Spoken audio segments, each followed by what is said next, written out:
Live in the bushes of northern Alberta. My first moose.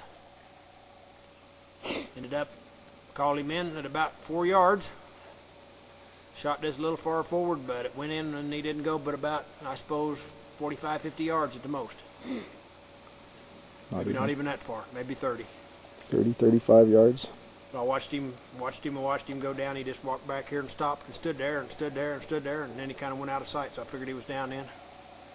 We went back to had a little breakfast, come back to find him. This is him. Did it with a Palmer bow, Nitro Stinger arrows, and Rocky Mountain Phantom broadheads. Elk Mountain Phantom broadheads, I guess what they are. Anyway, pretty nice trophy for a first moose. Good job of calling. Had 4 moose around us, 4 bulls. This was the one that came in the closest. Couldn't hardly pass it up. Nice trophy. Nice trophy. Dandy, dandy critter. So this is the second one of the week. Got one last night. Guy got 85-year-old man from Wisconsin. Got one of the rifle. And I got this one this morning, first thing. So it's been a good trip so far. Now we'll go after bear. I laid about as much as we can. And he gets his ears up here, and this is what he was looking like when I shot him. In the other direction.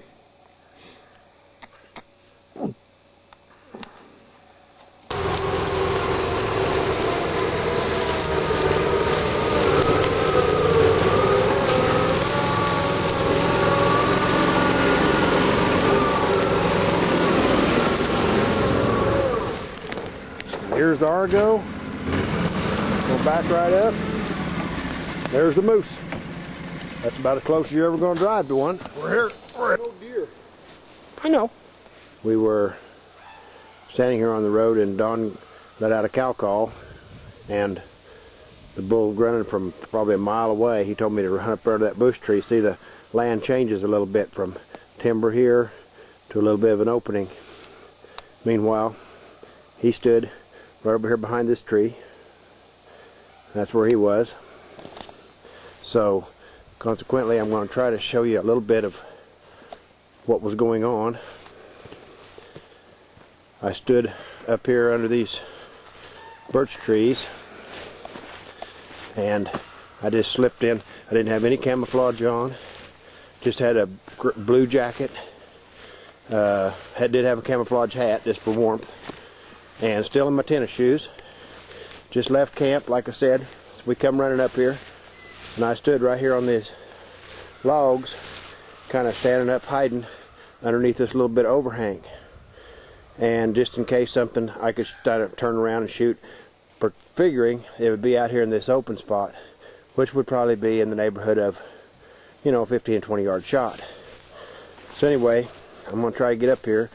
I was standing right in behind these bushes like this. Here's these trees. There's 2 of them, right side by side.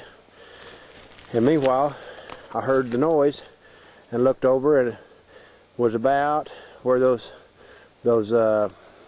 3 trees are right back there, which is about probably 35 yards away. And that's where I saw the moose coming. And he was running with his head down, not making any changes at all. He come running and made a kind of a circle, come running right up. And here's this big tree I'm hiding behind. He come right up. Now if you can look back in there just a little ways, there's another tree, and then this is that tree other one I was talking to you about. He was right behind that tree, just on the other side of it. And he was turned straight toward me, right about where these 2 limbs are crossing, I guess, something like that, right in that area. That where his chest was. He was looking straight toward me, and he was facing straight, but his head was still there toward Don, which was in opposite direction, looking at the cow. Meanwhile, I got down on my one knee right here, see this limb coming here. Well, when he was standing there face looking that direction, on rattled some stuff. He thought he seen me. So when he leaves, outside to me, and when he did, that overhanging limb was just barely in the way. I had to raise up just a little bit, and I went in just